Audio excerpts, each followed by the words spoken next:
Welcome to the channel. I'm glad you're here. Tonight, you're not alone. For the next 2 hours, let your thoughts fade as these unsettling stories fill the silence. If you're watching this right now, tap the like button and tell me in the comments, where are you listening from and what time is it there? Let the darkness settle and let the stories take over. We needed a break. That was the reason we gave our friends, our jobs, even ourselves. After months of building pressure, missed deadlines, half-finished conversations, late nights glued to glowing screens, we were on edge. The city felt louder, our apartment smaller. Everything buzzed with tension. We weren't fighting exactly, but we were holding our breath in the same room, hoping not to make it worse. So we decided to unplug and disappear for a weekend. No signal, no itinerary, just the two of us, a dusty road, and a tent. Lena found the spot. She was always the planner. A remote stretch near Black Mesa Canyon in New Mexico, hours from the nearest gas station, and even farther from anything resembling cell service. She showed me the photos on her phone. Jagged cliffs stained with time, wind-carved arches, a sky so vast it swallowed everything. I liked the silence that came with them. I imagined waking up with no alarms, no cars outside, just stillness. A place that felt forgotten. A place that made us feel small, but safe. We loaded the SUV on a Friday afternoon, tent, cooler, sleeping bags, a borrowed propane stove, and pulled out of the city with a sense of relief we didn't admit out loud. As the miles passed, the buildings thinned, the signals dropped, and the light stretched longer across the horizon. By nightfall, we were surrounded by nothing but desert air and a sky too vast to comprehend. No headlights behind us, no phone buzzing, just us and the fading road. We parked off a rough dirt spur and followed a faint trail into the canyon. The air was cool, dry, and impossibly quiet. We found a flat patch of sand near a curved rock wall that offered shelter from the wind. The cliffs loomed above us, etched with centuries of erosion. We pitched our tent in silence, not out of discomfort, but reverence. It felt perfect, wild, private, like we had stepped out of time, slipped off the edge of the map, and into a place where the world didn't know to look. The first night was peaceful. We built a small fire, heated up cans of soup, and watched the stars. Lena pointed out constellations, her breath misting in the chill air. I took photos, though no lens could capture the way the sky bent over us. There were sounds in the distance, coyotes maybe, but nothing close. Just nature reminding us we were visitors. We fell asleep to the crackle of the dying fire and the wind whispering through the rock. In the morning, we hiked a nearby ridge. The view was stunning, layers of red rock stretching for miles. We saw no one, no cars, no trails, no planes overhead, total isolation. By the time we got back to camp that afternoon, a strange sense of disconnection had settled in. Not from each other, but from the world. Time felt slower out there, heavy like the rocks around us. It started with the birds. They vanished. It wasn't sudden. We just slowly realized they were gone. Around dusk, Lena was pointing out a hawk she thought she saw earlier, but now the sky was empty. No silhouettes gliding overhead, no shrill calls echoing through the canyon walls. We sat in silence, waiting for the usual fluttering or the brief flashes of wings along the ridges, but nothing came. Not a chirp, not a rustle. Just an eerie, pressing stillness that felt wrong in our bones. The kind of silence you don't notice until it's too quiet. Then came the light. It appeared as the last strands of sunlight slipped behind the cliffs, a pale glow along the far ridge. At first we thought it might be moonlight catching the rocks, but the moon wasn't up yet. And this wasn't white, it was silver. Cool, ethereal, and oddly detached from the rest of the landscape. It didn't flicker like firelight or shift like headlights. It pulsed, slow, methodical, like something alive. We watched it for minutes, then tens of minutes. Lena crossed her arms, uncertain. Could be a reflection, she murmured, maybe from a parked truck or an old structure. I said nothing, because I knew there was no one else out here, no signs of habitation for miles, no roads that reached that part of the ridge. We hadn't seen a plane, a person, not even footprints other than our own. This place was empty, or it should have been. We sat by the fire, our soup forgotten, eyes fixed on that ridge. The light never moved, never changed shape, just hovered, patient, like it had all the time in the world. That night we didn't sleep well. I woke up around 2:30 a.m. to a low hum. It wasn't loud, not at first, just a faint vibration in the air, the kind you feel more than hear. I lay still, trying to convince myself it was the wind sliding through the canyon's narrow curves, but it had a rhythm to it, mechanical, repetitive, intentional, like something turning slowly in the distance, spinning with purpose. I sat up, heart tapping a little faster than it had any reason to. Lena stirred beside me, her sleeping bag rustling. "Do you hear that?" she whispered, her voice barely audible in the dark. I nodded, holding my breath. The hum grew louder, then it dipped, then rose again, as if it were circling us, panning through the canyon's natural acoustics, echoing off the stone. It didn't belong here. It didn't belong anywhere.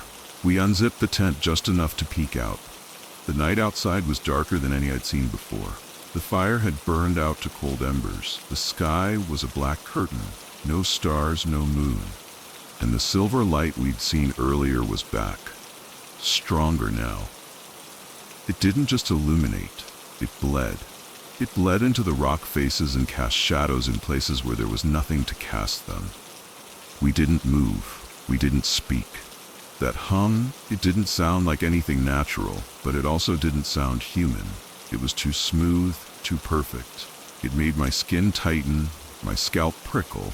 It was the kind of sound that wasn't meant to be heard, like tuning into a frequency that wasn't meant for you. Then, without warning, it stopped, and the silence that followed, pure, absolute silence, was somehow worse. Like everything around us was holding its breath. At dawn, we found footprints. Not ours. Not anywhere near the usual spots we walked. These were deeper, each step pressed clean into the dusty ground, sharp edges clearly defined. Larger than my boot by at least 2 sizes and spaced too far apart for a casual stroll. They circled the camp. Once, then again, a deliberate perimeter. Lena's face went pale. "Are you sure they weren't ours?" Her voice was brittle, like she already knew the answer. "We didn't walk out here last night," I said, kneeling beside one of the prints. My own shoes left a shallower impression.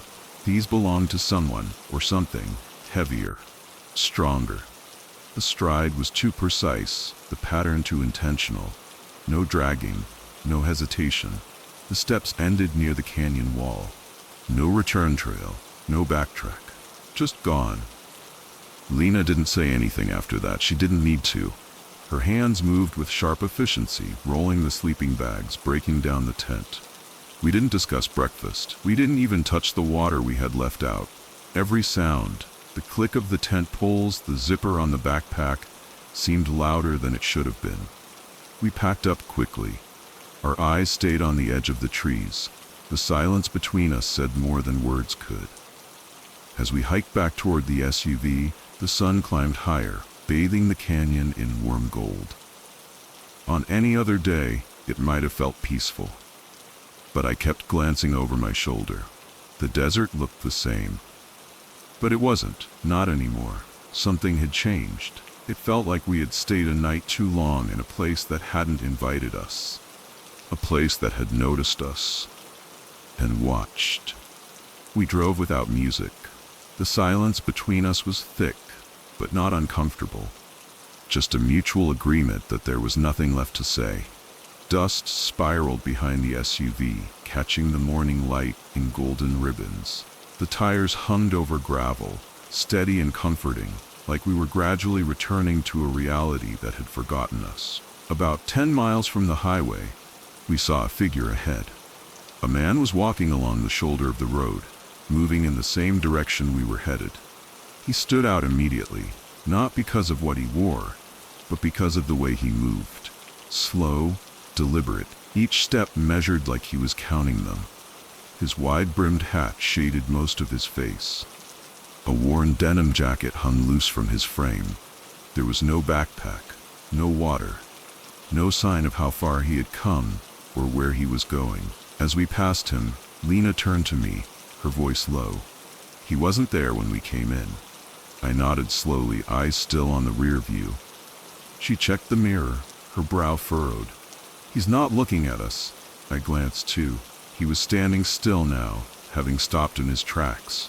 His body was turned fully toward the canyon, hands at his sides, head tilted slightly up, as if listening for something. We didn't stop. We didn't even slow down. It's been months since the trip. We don't bring it up anymore, not out of denial, but because there's a strange kind of weight to those memories. Heavy, lingering, like the dust that still clings to our old camping gear. We spoke about it once or twice, only to confirm we had both experienced the same things. The pulsing light, the mechanical hum, the footprints that led to nowhere, and that man on the road with no past and no direction. I still have the photos from the first day. Shots of our tent with the cliffs in the background, the stars blurring into silver trails above us. At first glance, they're beautiful, harmless, evidence of an ordinary trip. But Lena pointed something out a few weeks ago.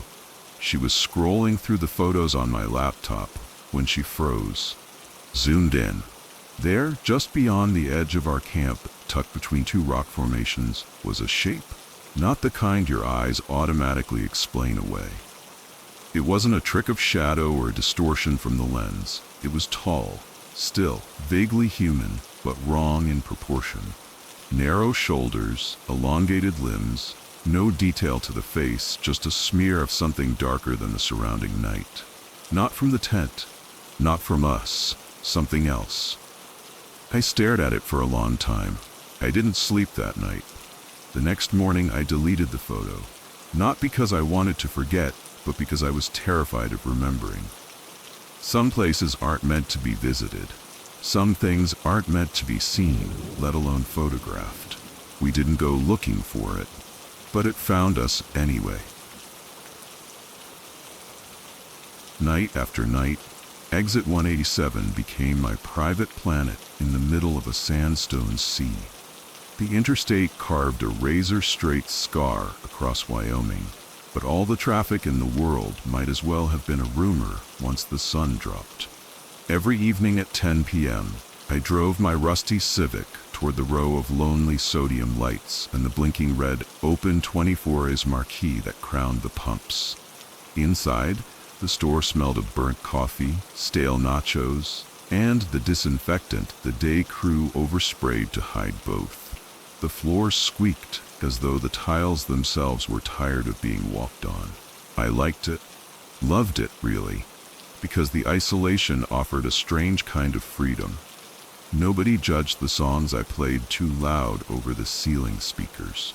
Nobody cared if I rearranged the end cap displays to line up with my own sense of symmetry. I even started naming the aisles in my head like suburban streets: Licorice Lane, Protein Bar Parkway, Burnt Coffee Boulevard. At 12:17 a.m. on a Tuesday in April, the parking lot was so still it seemed trapped under glass. A moon, the color of watered milk, hovered just above the prairie grass.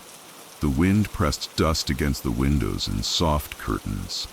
I leaned against the counter, scrolling news on my phone, half hoping a car would appear just so the world might prove it still existed. A grasshopper landed on the glass door, legs splayed in silhouette. Something about its frantic kicks against the pane made my stomach clench. Out here, even bugs look like they wanted in. After 2 straight months of overnights, my circadian rhythm quit. I felt jet-lagged in my own time zone. Tomorrow meant driving home at dawn, dodging antelope that wandered onto the blacktop while I chased a trembling horizon. Morning meant blackout curtains and a fan set to drown out daylight with white noise. I developed rituals to keep from unraveling. At 1 a.m., I brewed a fresh pot whether we needed one or not, just to perfume the air. At 1:15, I walked the perimeter with a clipboard, pretending the oil stains in each parking space were checkboxes on a form only I could complete. At 1:30, I used a battered notebook to jot down license plate states: Idaho, Nebraska, Ontario, creating imaginary biographies for each driver. Husband asleep, wife gripping the wheel, kid in the back counting mile markers to stay awake. The only human tether was Sheriff Kruger. Around 2 a.m., he rolled in with his cruiser, idling like a contented bear. The radio squawking cattle rustling reports that sounded lifted from a 1950s Western. He'd lean on the counter and tell me about his college-age daughter, about how she used to think tumbleweeds were animals. Sometimes he'd quiz me. "How many security cameras working tonight, Joe?" A gentle reminder that even boredom required vigilance. When he left, a hush settled so profound I could hear the snap of moth wings against the strip lights.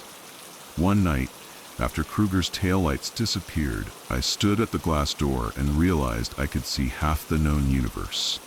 Layered stars, smeared Milky Way, yet not a single house light in any direction. That vastness thrilled and terrified me in equal measure. April 17th began like a carbon copy of every other shift until 3:08 a.m. Headlights crested the rise. A silver sedan, its right headlamp dimmer than the left. Cars usually pulled directly to a pump.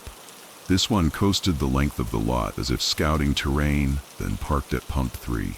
The engine idled with that sly purr only older luxury cars make.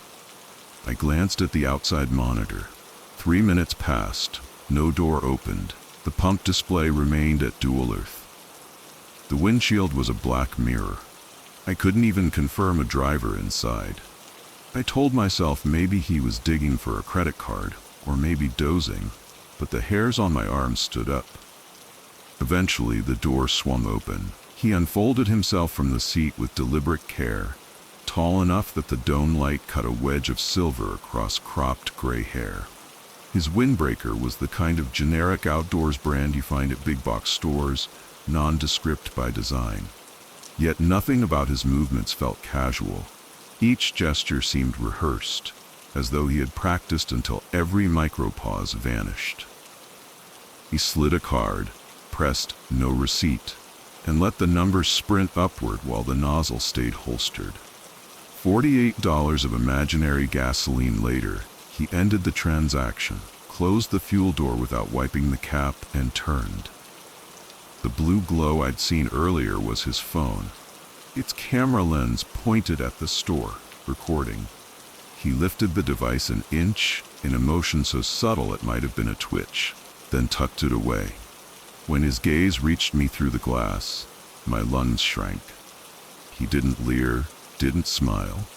He simply nodded once, an ambiguous acknowledgement, as if confirming that the organism he'd come to observe was indeed present in the habitat.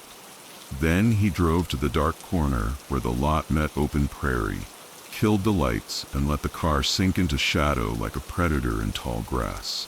Minutes stumbled by. I pretended to face front bags of chips, but my eyes flicked to the CCTV every few seconds. Eventually the chime binged.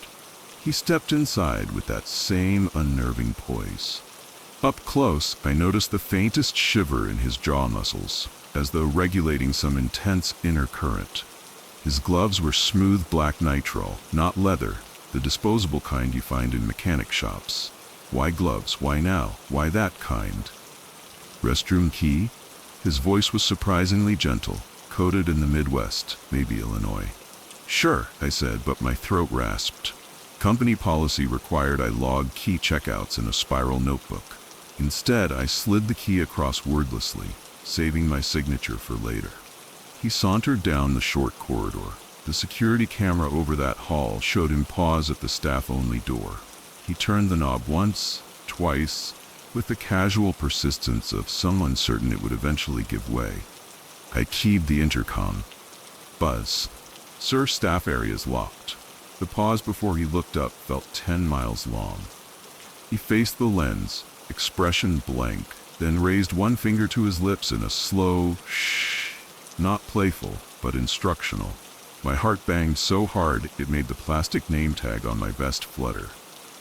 He returned, set the key, dry now, on the counter, and stood in silence examining the rotating hot dog carousel.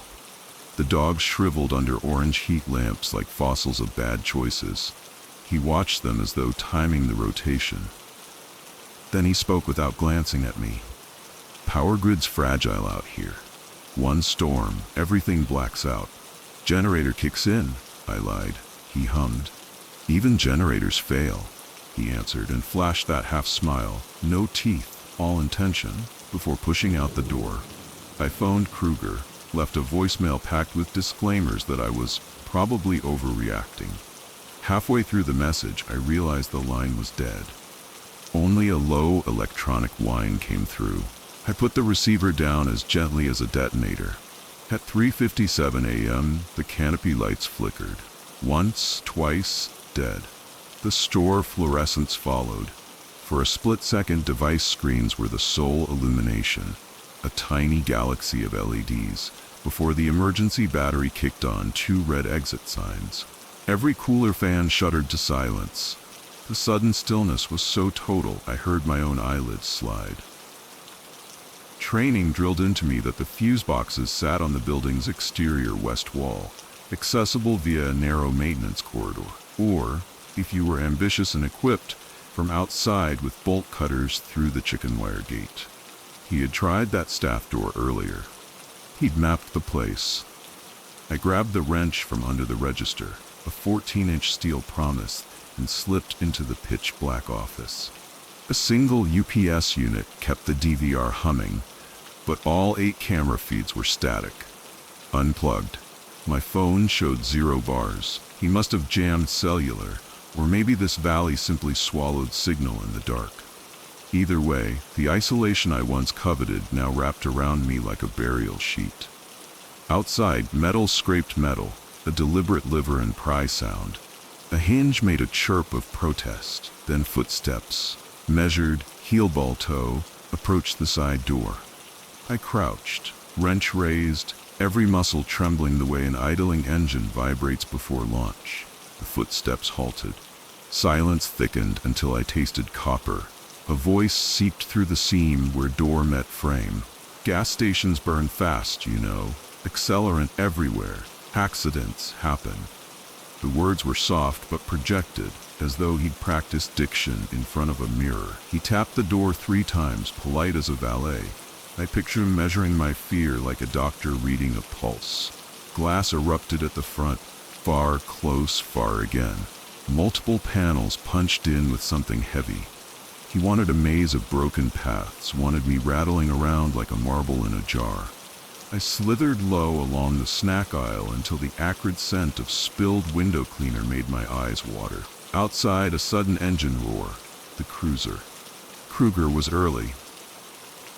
Relief ballooned but popped instantly when the silver sedan launched from the dark like a torpedo, headlights off, and rammed the cruiser's passenger side. The impact was a dull thump, metal folding like aluminum foil. Airbags detonated and mushroomed white in the dashboard glare. I sprinted out, shards crackling under my shoes. The stranger stood over the crumpled driver's side door, rebar in hand. Kruger bled from the scalp, trying to drag himself free, weapon tangled in the deflated bag. "Sheriff!" I yelled, voice scraping my throat raw. The stranger pivoted, eyes widening in something that looked more like calculation than surprise. He judged the distance between us, between himself and the sheriff, between all of us and the yawning prairie. He chose me. He swung the rebar with gym rat efficiency. I ducked. The bar clang ricocheted off the pump stanchion, sparks blooming. My return strike with the wrench found his ribs. Bone gave with a wet pop. He hissed, not in pain exactly, but in irritation, like I dented a tool he prized. My vision tunneled, only movement mattered. He feinted left, grabbed a discarded windshield squeegee bucket, flood blue water in my eyes. Ammonia burned, tears streamed. Through the blur, I saw headlights crest the rise, a semi approaching, horn blaring as the driver spotted havoc in his refueling oasis. The stranger hesitated a microsecond, and in that sliver of fate I rammed him, shoulder to sternum, driving him to gravel. His head struck the curb with a crack that vibrated my teeth. The trucker, big, bearded, righteous, bounded over, pinning the man's legs while I knelt on his wrists. Kruger, limping, gun finally free, slapped cuffs on with a grunt that sounded equal parts pain and triumph. Emergency crews arrived in a staccato of flashing blues and reds. As EMTs patched Kruger, deputies hauled the stranger, now coughing blood, into the back of a squad. I sat on the curb wrapped in a thermal blanket, though dawn's chill felt trivial after the adrenaline furnace inside me. Investigators discovered bolt cutters at the fuse box, a duffel of accelerant cans behind the dumpster, and 3 prepaid cell phones preloaded with highway maps and exit numbers highlighted in neon marker. Each phone wallpaper was a satellite image of a different remote station. We were Chapter 3 in a playbook of arson robbery. Chapters 1 and 2 now re-examine states away where accidents had claimed clerks who never fought back. A deputy asked why I hadn't just run. I stared across the prairie and answered honestly, nowhere to run that wouldn't stay dark forever. He nodded like that made sense. At 7:02 a.m., I clocked out, signing my name with a hand that wouldn't stop vibrating. Sunlight spilled across the shattered glass, making every shard glitter like a souvenir snow globe someone had smashed open. Driving home, I rehearsed pump numbers, license plates, the contour of a stranger's collarbone pressed beneath thin synthetic fabric, details that might matter in the courtroom or if justice failed on another night shift. I still work graves, but my rituals changed. The guitar app became a police scanner app. I memorize fuse box schematics the way some clerks memorize lotto numbers. Yet the grand lesson isn't paranoia, it's this. Evil rarely wears fangs or rattles chains. Too often it arrives in an unremarkable gray jacket, counting on the quiet to stay quiet. And sometimes, if the quiet man behind the counter keeps his eyes open, if a sheriff circles back early, if a random trucker believes horns are for heroes, evil miscalculates. That single miscalculation is why I'm still here to tell you this story at dawn, listening to the prairie breathe. I used to believe that bad things only happened to people who were looking for trouble. That naive worldview shattered on a crisp autumn night in Portland last year. It was just after midnight when Maya suggested we grab something to eat. We'd been dating for 8 months, that sweet spot where comfort hasn't yet devolved into complacency. The movie we'd streamed at my apartment had run longer than expected, leaving both of us hungry and restless. "Let's try that new 24-hour diner on Burnside," she said, already reaching for her jacket. "I heard they make incredible blueberry pancakes." I hesitated, fatigue tugging at my eyelids. "It's late, babe. We could just order delivery." Maya rolled her eyes, that playful half-smile appearing. "Come on, Alex. Where's your sense of adventure? It's Friday night. Let's live a little." That's the thing about pivotal moments. They never announce themselves.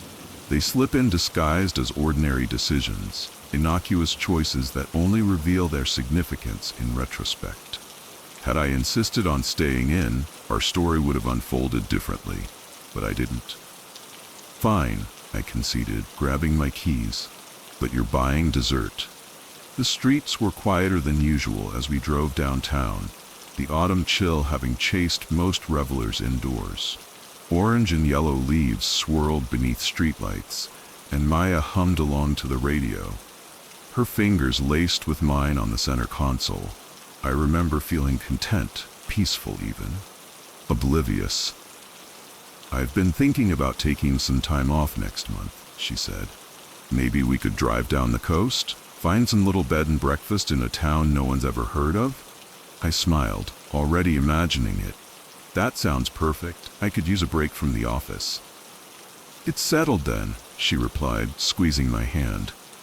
Another future erased before it could begin. Burnside Diner stood like an island of light in the darkness, a chrome-edged throwback with neon signage and windows that gleamed too brightly for the surrounding neighborhood. The parking lot was nearly empty, save for a few cars clustered at the far end. Doesn't look too busy, I observed, unbuckling my seatbelt. Something about the emptiness made me uneasy, though I couldn't have explained why at the time. Maya was already halfway out the door. Perfect. No wait time. The inside smelled of coffee and grilled butter, fluorescent lights casting everything in a harsh, too-real glow. A tired-looking waitress with Denise pinned to her uniform gestured vaguely toward the booths. Sit wherever you like. I'll be with you in a minute. We chose a booth by the window, settling into cracked vinyl seats that squeaked beneath our weight. Maya immediately picked up a laminated menu, but my attention drifted toward the only other occupied area of the restaurant, a corner booth where 4 men sat hunched over plates of half-eaten food and empty beer bottles. Something about them seemed off, though I couldn't immediately identify what it was. They were in their late 20s or early 30s, dressed in worn jeans and casual shirts, nothing particularly threatening in their appearance. And yet, there was a tension in their postures, a deliberate quality to their lowered voices that made the hair on the back of my neck stand up. "What are you getting?" Maya asked, pulling me back to our table. "Probably just a burger," I replied, still distracted. That's when I noticed the men were watching us, or more specifically, watching Maya. One of them, a heavy-set guy with a sleeve of faded tattoos, nudged his friend and muttered something that made the others chuckle. I felt a familiar tightness in my chest, that primal warning system we've inherited from ancestors who learned to identify threats before they materialized. "You okay?" Maya asked, noticing my expression. I forced a smile. "Yeah, just tired. Let's order quickly." Denise appeared with her notepad, looking like she'd rather be anywhere else. We ordered pancakes for Maya, a burger for me, and settled into conversation about the movie we'd watched earlier. For a few minutes, everything felt normal again. 20 minutes into our meal, the atmosphere changed. I was mid-bite when the bell above the diner door jingled, and 2 more men entered.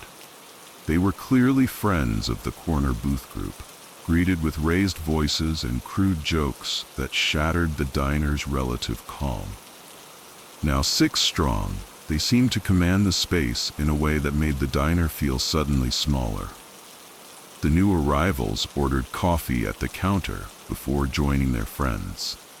One of them, tall and rail-thin with a patchy beard, kept glancing our way, making comments I couldn't quite hear but could easily interpret from his companions. Reactions, snickers and leering grins that made my stomach tighten. Maya had noticed too. Her shoulders tensed, and she pushed her half-eaten pancakes away. "Maybe we should get the check," she whispered. I nodded, trying to catch Denise's eye without being obvious about it. The waitress was nowhere to be seen, likely in the kitchen or on break. The tattooed man from the group stood up and stretched dramatically before walking to the jukebox near the bathrooms. He fed it some coins and selected a song, heavy metal that filled the diner at an uncomfortable volume. Then, instead of returning directly to his table, he detoured past ours. "Evening," he said, stopping beside us. Up close, I could see his pupils were dilated, his movements slightly too quick. A sour smell emanated from him. Alcohol and something chemical. "You folks enjoying your meal?" "It's fine," I answered neutrally. "Just finishing up." He smiled, revealing a missing canine tooth. "No rush. Night's young." His gaze lingered on Maya for a beat too long before he added, Pretty girl you got there. What's your name, sweetheart? I felt Maya's foot press against mine under the table, a silent warning not to escalate. Thanks. We're just trying to eat in peace, I replied, meeting his gaze steadily despite the alarm bells clanging in my head. He held up his hands in mock surrender, though his eyes hardened. Hey, just being friendly. Enjoy your food. He sauntered back to his table, where his friends greeted him with snickers and murmured comments. My heart was pounding. I'd hoped our encounter would end there, but something told me it was just beginning. The men were watching us more boldly now, their earlier pretense of disinterest abandoned. I don't like this, Maya whispered, her eyes darting toward the exit. Me neither, I admitted. Let's pay and go as soon as Denise comes back. But minutes passed, and the waitress still hadn't returned. I considered our options. We could make a dash for the door, but that would mean passing directly by their table. We could wait it out, hoping they'd leave first, but their half-empty coffee cups suggested they weren't in any hurry. Before I could decide, the thin one with the patchy beard stood up and headed toward the bathroom, deliberately brushing against Maya's shoulder as he passed. Watch it, I said before I could stop myself. He turned slowly, eyes narrowed. What did you say? I immediately regretted speaking. Nothing. Just be careful. He leaned down, placing his palms flat on our table. His breath smelled of cigarettes and whiskey. You giving me orders, pretty boy? Maya's face had gone pale. Please, she said quietly. We don't want any trouble. The man's expression shifted as he looked at her, something predatory entering his gaze. No trouble here, beautiful. Maybe your boyfriend should learn some manners, though. I was saved from responding by Denise's return. She appeared from a back room and called out, "Bathrooms for customers only, Craig." The thin man, Craig apparently, straightened up slowly. I am a customer, Denise, just having a chat with my new friends here. Denise looked unconvinced, but didn't press the issue. She approached our table. You folks need anything else? Just the check, please, I said. We need to get going. Denise finally emerged from behind the counter with our check, and I immediately signaled that we'd pay at the register. The minutes it took her to return felt eternal, stretching like taffy as the men in the corner grew progressively louder, their laughter more aggressive. Let's pay at the counter, I suggested when she brought our bill. Maya nodded, gathering her purse. Her hands were visibly shaking now, though her face remained composed. We stood together, and I placed a protective hand on the small of her back as we approached the register. I could feel the group watching us, their conversation dropping to a hush that was somehow more menacing than their earlier loudness. The thin one with the patchy beard, Craig, whispered something that made the others laugh, the sound sharp and predatory. I paid quickly, over-tipping in my haste to leave. We were almost to the door when one of them called out, the muscular one with the shaved head who had arrived later. Hey sweetheart, why don't you ditch this loser and hang with real men tonight? Maya stiffened but kept walking. I urged her forward, my hand still guiding her toward the exit. I'm talking to you? The voice came again, closer now. I glanced back to see the tattooed man and two others had stood up. It's rude to ignore people. Every instinct told me to keep moving, to get Maya safely to the car. But they were between us and the door now, having moved with a speed that suggested practiced coordination. The tattooed man stood directly in our path, while Craig and the bald man flanked him on either side. We're not looking for trouble, I said, positioning myself slightly in front of Maya. I could feel her trembling against me. We're just heading home. The tattooed man grinned. No trouble here, just conversation. What's your name, beautiful? He directed this at Maya, ignoring me completely.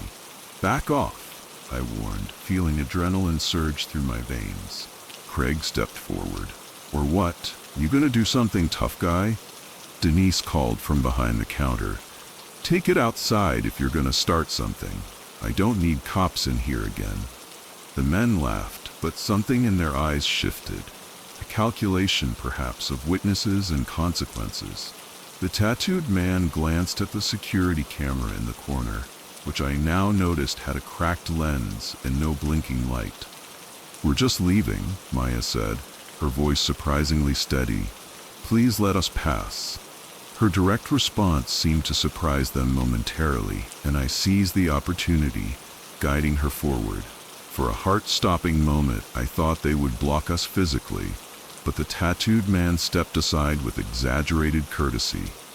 After you, he said, the mocking politeness somehow more threatening than outright aggression. Relief washed over me as we pushed through the door into the night air. The parking lot was darker than I remembered, the single streetlight casting long shadows across the asphalt. I fumbled for my keys, clicking the unlock button as we hurried toward my car. Get in quickly, I whispered to Maya, who was already reaching for the passenger door handle. Leaving so soon? The voice behind us made my blood freeze. They had followed us out. I turned to see all 6 men spread out in a loose semicircle behind us, effectively cutting off our path back to the diner. The tattooed man stepped forward, no longer smiling. Give me your wallet, he demanded flatly. And your phone. Take the car keys too, added Craig. We'll give your girl a ride home later. The implication hung in the air like poison. Maya's hand found mine, squeezing hard enough that I felt her nails dig into my palm. I could feel her trembling, a continuous vibration that seemed to travel up my arm and into my chest. Listen, I began, trying to keep my voice calm.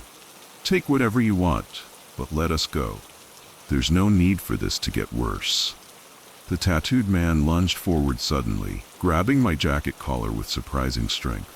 I could smell alcohol and cigarettes on his breath. It's already worse, buddy. You disrespected us in there. I raised my hands, showing I wasn't a threat. I didn't mean any disrespect. Please, just take my wallet and go. He seemed to consider this, then shoved me backward with sudden violence. I stumbled but stayed upright, placing myself once more between the men and Maya. Empty your pockets, both of you. Hands shaking, I pulled out my wallet and phone. Maya did the same with her purse, tears silently streaming down her face now. Craig collected our belongings, rifling through Maya's purse with exaggerated interest before pocketing her wallet and phone. Nice stuff you got here, he commented, tossing her now empty purse onto the ground. The bald man had circled around to examine my car, and peering through the windows. Newer model, probably worth something. The keys, the tattooed man demanded, holding out his hand. I hesitated, knowing that without the car we would be stranded here with them. If I give you the keys, how do we get home? He smiled, the expression never reaching his eyes. That's not my problem. What happened next still haunts me. As they pocketed our valuables, their attention turned fully to Maya. You know, said the tattooed man, looking past me to fix his gaze on her. We can't just let you go. You might call the cops. Terror flashed across Maya's face as she understood his meaning. I stepped in front of her again, desperation giving me courage I didn't know I possessed. You have our phones. We can't call anyone. Just take what you want and leave us alone. One of the others, a stocky man who hadn't spoken before, pulled something from his pocket, the metallic glint of a knife catching the dim light. I say we take the car and have some fun. The blade flicked open with a soft snick that penetrated the night air. Time seemed to slow. I realized with sickening clarity that this was escalating beyond a simple robbery. These men had crossed a line and had no intention of leaving witnesses who could identify them. I thought of Maya's mother in Mexico City, who had only met me once over video chat. I thought of my own parents in Chicago, who would receive the news from a somber-faced police officer. I thought of all the plans Maya and I had made, the future that stretched before us like an unwritten book. In that moment, I made a decision that would change everything. "The keys are in the car," I lied, pointing toward my Honda. "And my wallet has about 300 cash.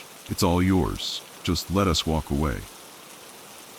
I knew the keys were actually in my pocket, where I'd slipped them while the tattooed man was shoving me. The tattooed man hesitated, clearly considering the offer.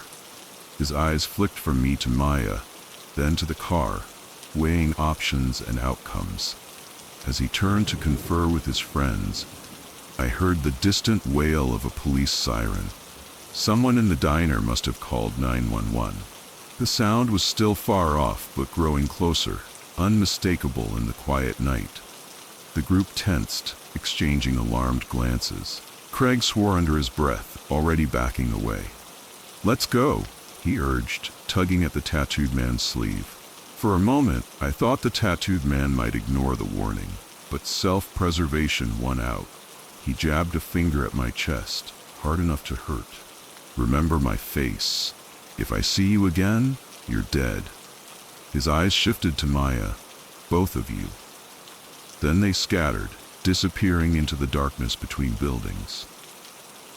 I caught a glimpse of the tattooed man sliding into the driver's seat of the pickup truck, Craig and two others piling into the back.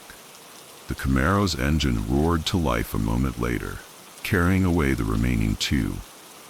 Tires squealed on asphalt as they peeled out of the parking lot, heading in the opposite direction from the approaching sirens.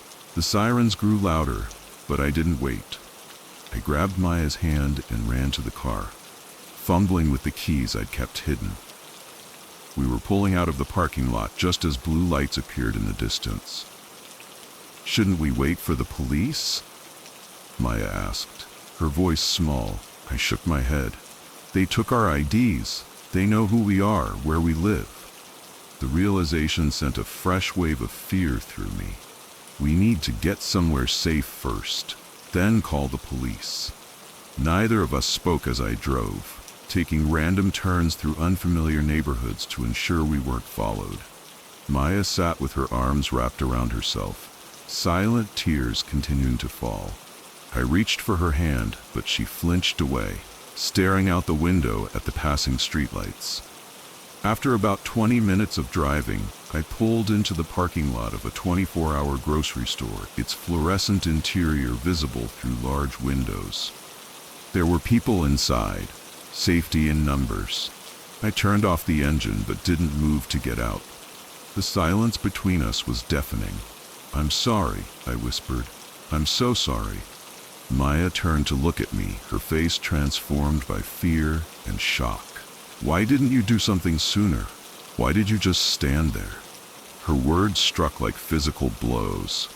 I had asked myself the same questions 1,000 times in the seconds that had passed since our escape. Why hadn't I acted more decisively? Why had I frozen? "I was afraid," I admitted. "I didn't want to make things worse. They could have killed us. They could have." She couldn't finish the sentence, breaking into quiet sobs that shook her entire body. I reached for her again, and this time she didn't pull away. I held her as she cried, her tears soaking into my shirt collar. I had no words of comfort, only shared terror and the knowledge that we had narrowly avoided something unthinkably worse. "We should call the police," I said eventually. "Report what happened." Maya pulled back, wiping her eyes. "With what? They took our phones. We'll use the store phone. Or ask someone to call for us." She nodded, but made no move to get out of the car. "I keep seeing his face, the one with the tattoos, the way he looked at me." She shuddered. "What if they follow us? What if they find out where we live?" I had been thinking the same thing. "We'll stay at a hotel tonight. Tomorrow we can figure out next steps." We sat in silence for what felt like hours, though the car's clock told me only minutes had passed. Something had shifted between us, a fundamental trust broken not by what I had done, but by what I had failed to do in those crucial moments. We eventually made our way inside the grocery store, where a manager called the police for us. The officers who responded took our statements with professional detachment. They seemed skeptical when I mentioned the broken security camera at the diner, exchanging glances that suggested this wasn't the first complaint of its kind. "We'll check it out," one of them promised, though his tone held little conviction. "Is there somewhere safe you can stay?" We ended up at a Holiday Inn miles from my apartment, paid for with an emergency credit card. Maya barely spoke as we checked in, as we rode the elevator, as we entered the anonymous room with its bland artwork and stiff sheets. I offered to sleep on the small couch, giving her space she clearly needed. She nodded gratefully, disappearing into the bathroom for a long shower. When she emerged, she looked smaller somehow, diminished. "I called my sister from the hotel phone," she said, sitting on the edge of the bed. I told her what happened. Rachel, her older sister, lived in Seattle. "What did she say?" "She wants me to come stay with her for a while." Maya wouldn't meet my eyes. "I think that might be best." The words hung between us, their meaning clear even before she continued. "I just need some space, Alex, to process everything." I nodded, though my chest felt tight. I understand. But I didn't. Not really. I only knew that something precious had been damaged beyond my ability to repair it. 3 days later, after returning to my apartment, where I immediately changed the locks and installed a security system, Maya called to tell me she had booked a flight to Seattle. "I need time," she said, her voice distant over the phone. I can't be with anyone right now. I keep having nightmares." "I could come with you," I offered, though I knew it was futile. "No," she said softly. "I think it's better if we take a step back. This isn't just about what happened, it's about how I felt when it did. How helpless, how alone." "You weren't alone. I was right there." "But you weren't," she whispered. "Not really. Not when it mattered." A week after that conversation, she moved to Seattle. We never spoke of that night again, but it hung between us like an invisible wall during our final stilted conversations. Texts grew shorter, calls less frequent, until they stopped altogether. I still see their faces sometimes, particularly the tattooed man, in crowds or passing cars. I've moved to a new apartment and changed my routines, but the fear remains. Not just fear of them, but fear of my own inadequacy when it mattered most. Sometimes I wonder if Maya was right. If I had acted differently, been braver, more decisive, perhaps we would have had a different ending. Or perhaps we would have had no ending at all. The police never found them. The diner's security cameras had been broken for months, and Denise claimed she couldn't remember their faces clearly. Without phones or credit cards to trace, the case quickly went cold. I've never told anyone else this story. The trauma counselor I briefly saw suggested it might help to share it, to release it into the world somehow. Maybe she's right. Maybe someone reading this will understand the weight of split-second decisions, the price of silence, the way a single evening can alter the trajectory of a life. Or maybe they'll judge me as harshly as I judge myself. All I know for certain is this: there are monsters in this world, and they don't hide under beds or in closets. They sit in diners, watching and waiting for vulnerability. They follow you into parking lots. They take more than just your possessions. And sometimes, the most haunting realization isn't what happened, but what might have been.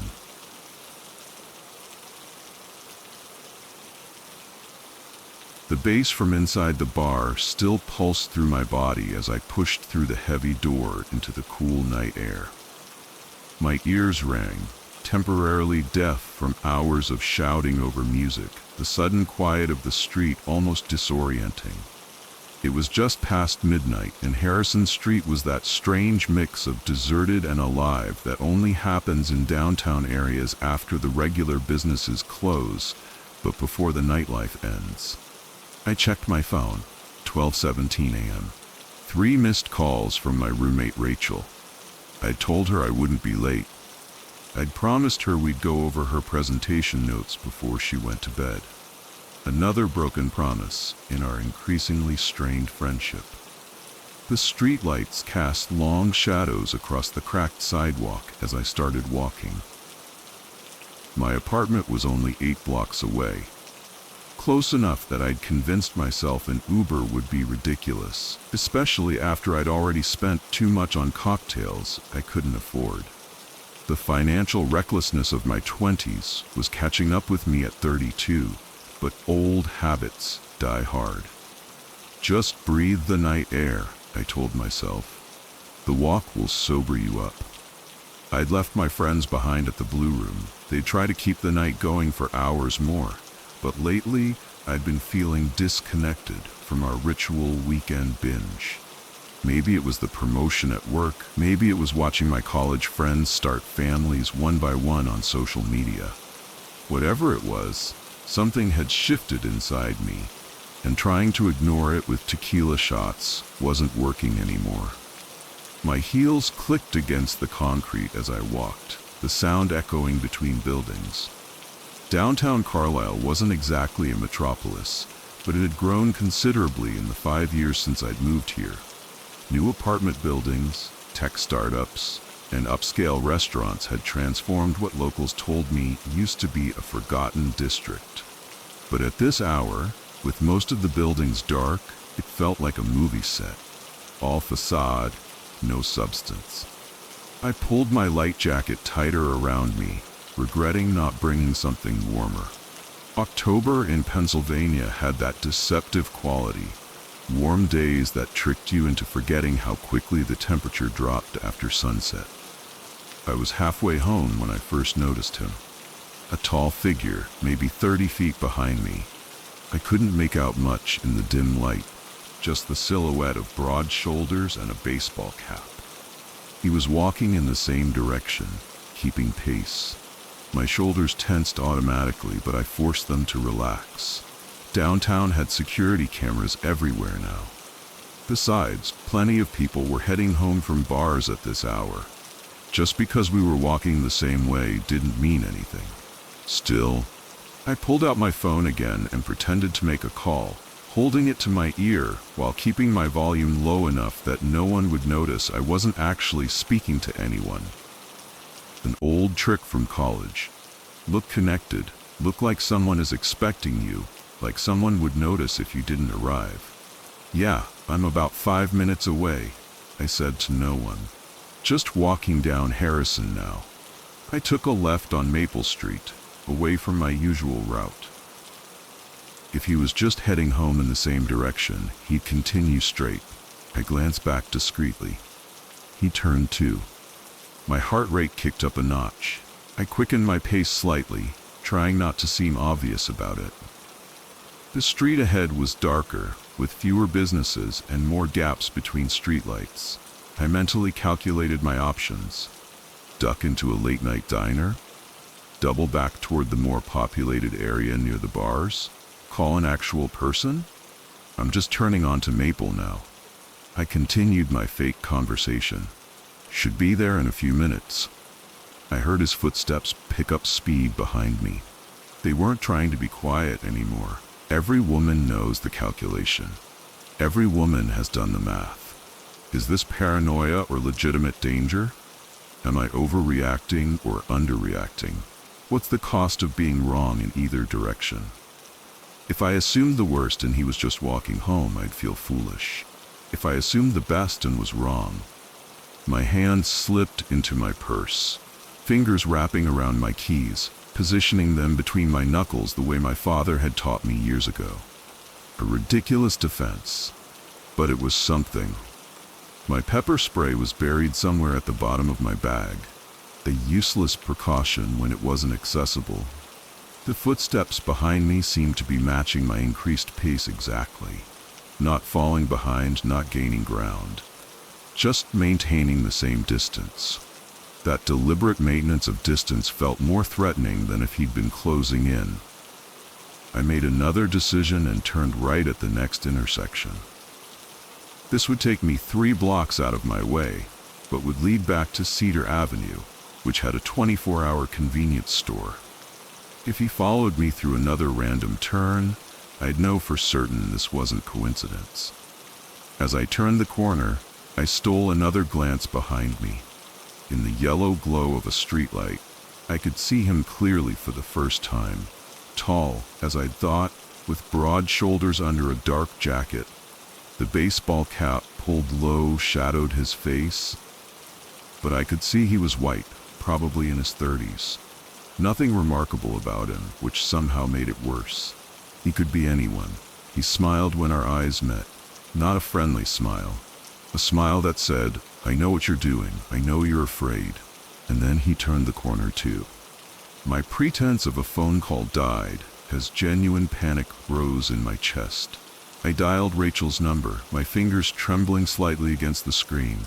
1 ring, 2 rings, 3. Come on, I whispered. "This is Rachel. Leave a message." I ended the call. Voicemail wouldn't help me now. The footsteps behind me accelerated. I abandoned all pretense and broke into a jog, my heels now a liability as they threatened to catch in the uneven pavement. The convenience store was still 2 blocks away. Too far. "Hey," his voice came from behind me, closer than I expected. "Hey, wait up, I just want to talk." Those words, "I just want to talk," sent a chill down my spine. Nobody with good intentions chases a woman at midnight, saying they just want to talk. I didn't answer, didn't look back, just picked up my pace despite my inappropriate footwear. I could hear him gaining on me, his footfalls heavy and quick. "I saw you at the bar," he called. "You were with Melissa, right? I'm a friend of her brother." The mention of my friend's name made me hesitate for just a second. Could this be legitimate? Did Melissa have a brother? I couldn't remember her ever mentioning one. That moment of hesitation cost me. He closed the distance and suddenly his hand was on my shoulder, spinning me around. Up close, I didn't recognize him at all. Nothing about him seemed familiar. His eyes were slightly bloodshot, his breath heavy with alcohol. "Let go of me," I said, trying to keep my voice steady, authoritative. "Don't be like that," he said, his grip tightening. "I've been watching you all night. You were giving me signals." "I don't know you," I said, louder now. "Take your hand off me, or I'll scream." His expression darkened. "No one's around to hear you, sweetheart." He was right. The street was deserted, the windows of the apartments above us dark. My heart hammered against my ribs. "What's your hurry anyway?" he continued, his voice taking on a wheedling quality. "Let me walk you home. It's not safe for a pretty girl to be out alone this late." The irony might have made me laugh if I weren't so terrified.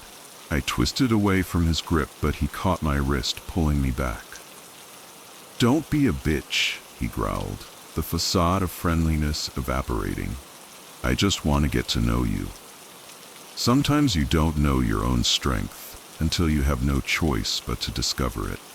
As his fingers dug into my wrist, something inside me snapped. Not in a way that broke me, but in a way that freed something primal.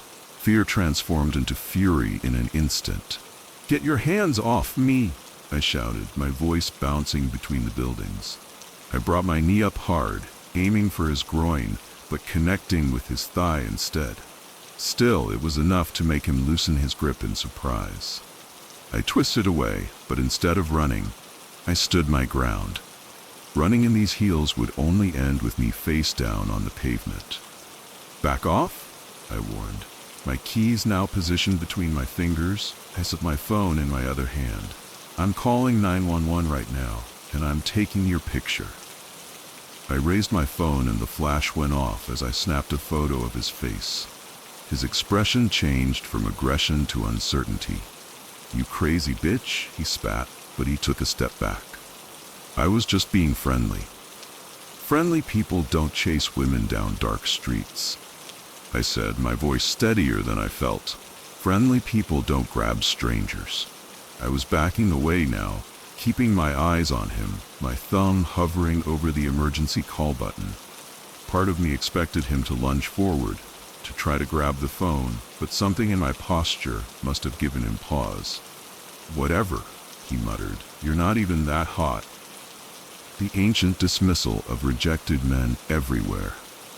Under other circumstances, it might have been laughable. I continued backing away until I reached the corner, then turned and ran, properly ran, heels be damned, toward the lights of Cedar Avenue. I didn't look back until I reached the convenience store, its fluorescent lights spilling onto the sidewalk like salvation. He wasn't behind me.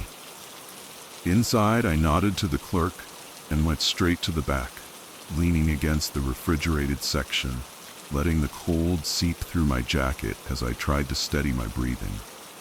My hands were shaking so badly I could barely check the photo I'd taken. It was blurry, but clear enough to identify him if needed. I called the police non-emergency line and reported the incident, giving them a description and location. They promised to send a patrol car to look for him and offered to have an officer escort me home. I accepted. As I waited, staring at the brightly lit aisles of snacks and sundries, I realized something had fundamentally changed inside me. The fear was still there, a cold knot in my stomach, but something else had emerged alongside it. A fierce determination never to feel this vulnerable again. The officer who arrived was a woman not much older than me. As she drove me the remaining blocks to my apartment, I found myself telling her not just about tonight, but about all the times I'd felt that calculation of risk, all the times I'd held my keys between my fingers, just in case. "Take a self-defense class," she suggested as she walked me to my door. "Not because what happened tonight was your fault. It absolutely wasn't. But because knowing you can protect yourself changes something in your body language. Predators can sense it." Inside my apartment, Rachel was asleep on the couch, presentation notes scattered around her. I covered her with a blanket and went to the bathroom, staring at my reflection in the harsh light. The woman who looked back at me was pale, mascara slightly smudged, but her eyes were clear and determined. I would take that self-defense class. I would learn to trust my instincts without apology. I would never again question whether I was overreacting. The encounter would haunt me. The feeling of his fingers on my wrist, the look in his eyes when the friendly mask slipped, the knowledge that not all such stories end with the woman safely home. But it wouldn't define me. I washed my face, changed into pajamas, and opened my laptop. I found a local self-defense class that started the following week and registered immediately. Then I sent an email to my boss, requesting a meeting to discuss my new idea for a community safety initiative. The night had changed me, but perhaps I could channel that change into something that might help others. That thought didn't erase what had happened, but it offered a path forward through the lingering shadows.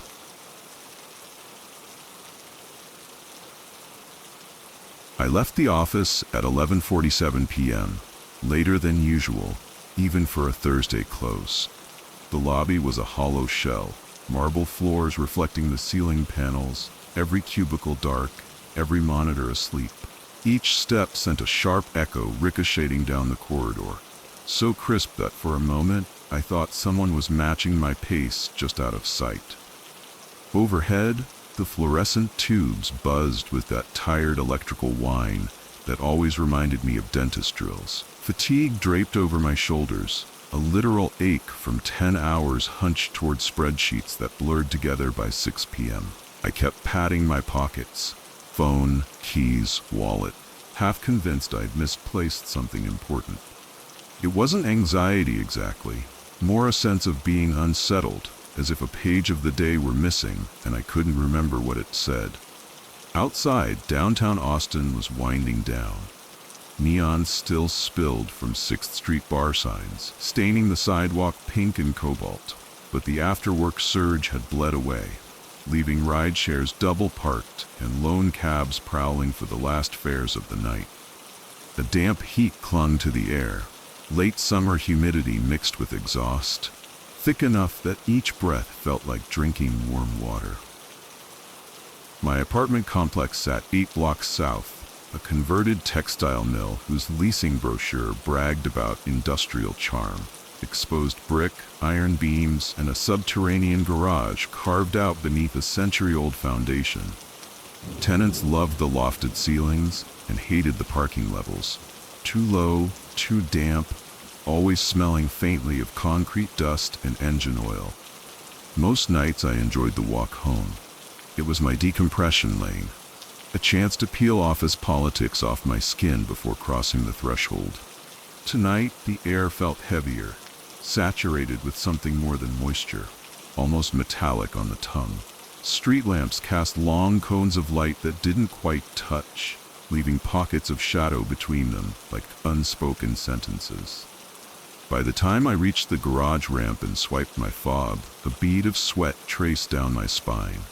The motorized gate rattled upward with a grinding whine, and as I stepped under its frame, I felt the temperature drop. Stale, conditioned air rolling out to meet the night. My shirt clung to my back, and I told myself I was just tired, just hot, nothing more. The gate rattled up, teeth of rusted metal scraping stone, and revealed a yawning concrete throat lit by rows of motion-triggered LEDs. Each bulb stuttered awake in sequence, pop, pop, pop, guiding me down the spiraling ramp like hesitant breadcrumbs. The rubber smell of warm asphalt mixed with the sharp tang of automotive coolant as the gate slammed shut behind me, sealing the outside world away with a hollow clang that echoed off every pillar. Level B2 was my ritual territory, high enough to catch a cell signal, low enough to avoid the acid of the leaky pipes on B3, and only 20 paces from the elevator alcove. The concrete floor was marbled with old oil ghosts, black puddles permanently etched into gray. Tonight, most spaces were empty. Weekend commuters long gone. My silver sedan sat beneath a misaligned fixture that flickered between jaundiced yellow and sudden darkness, giving the dust-coated paint a sickly pulse. I let out a long breath, the kind that deflates the whole day, and fished for my key fob, plastic edges warm from my pocket. That's when I heard voices, hushed, overlapping, sliding between the pillars like water over rocks. They weren't loud, just a murmur drifting through the concrete columns, as though the garage itself were holding its breath. 2, maybe 3 voices traded sentences too soft to decipher. The cadence was oddly methodical. A quick question, a clipped reply, a pause. Then it repeated, like code being rehearsed. I froze beside my car, straining to separate words from echoes, but catching only rhythm. Question, answer, question. Each bounce off the pillars smearing direction, until the sound felt everywhere and nowhere at once. Nothing wrong with neighbors chatting, I told myself, though in 4 years I'd never heard anyone linger on B2. Most residents hurried in, hurried out, grateful for the elevator's ding. Still, curiosity, or maybe suspicion, nudged me. I slid my phone from my pocket, thumb hovering over the camera icon, more out of instinct than plan, and eased around my trunk, trying to look casual. Near the far stairwell, 3 silhouettes huddled beneath a dead bulb. Sodium-washed emergency lighting caught only outlines. One in a hooded sweatshirt, the fabric hanging loose like a curtain. The other 2 with baseball caps tugged low, brims hiding their faces. Between them and the tallest figure's hand, something metallic glinted with each slight shift. A thin bar of steel, squat and heavy like a shortened crowbar or tire iron. Their conversation died the moment I stepped into view. An abrupt, surgical silence. They pivoted in unison, heads tilting just enough for me to feel the weight of their attention. No movement, no greeting, just 3 sets of eyes in the dark, studying me from beneath brims and shadowed fabric. They weren't talking anymore. They were watching me. "Hey, man," the hooded one called, voice pitched at that disarming register somewhere between a greeting and a command. The syllables rolled out slow, almost lazy, as if we were neighbors sharing the last cigarette of the night. "You got the time?" My throat tightened, pulse jumping into my ears. Every instinct screamed car do lock, drive. Instead, my body betrayed me. I lifted my wrist and found the watch face shimmering in the harsh LED glow. "It's almost midnight?" I managed, the words catching on a dry tongue. A low chuckle echoed off the pillars. "Long day, huh?" He stepped forward, 2 silent strides that halved the distance, the tire iron in his fist tapping a soft metronome against his boot, the faint clink of metal on rubber. "Mind giving us a jump?" "Battery's dead." Up close, the grin didn't match the eyes.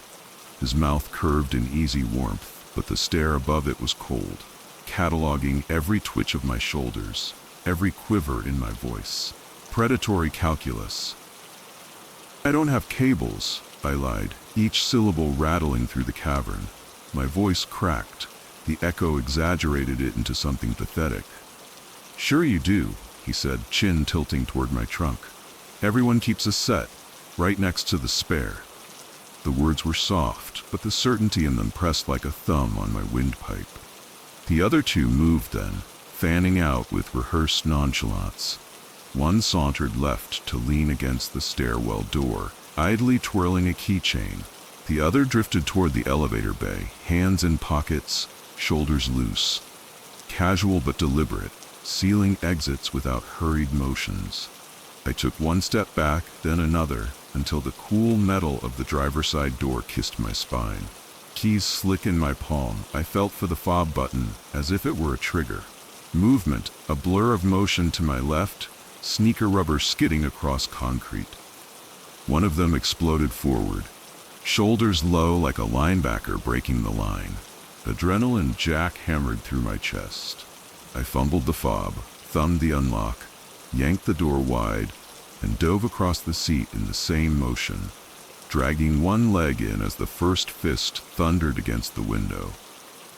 Glass starred outward, white cracks crawling across the pane in an instant, the impact echoing like a rifle report in the hollow garage. I slammed the lock button. The thud of the actuator felt microscopic against the next blow that bowed the glass inward. Keys where? My hand found the push start. Engine coughed once, twice, like it had to decide whose side it was on, then barked to life. Reverse. I jerked the shifter, tires chirping as the backup camera flared red with warning lines. The hooded man raised the tire iron, eyes reflecting LED glare, and brought it down in a vicious arc. Metal screamed, mirror shearing clean off, sparks spitting as steel kissed steel. I stomped the gas. The sedan lurched, fishtailing, rear bumper clipping a concrete pillar with a crunch that jolted my teeth. The impact straightened my angle.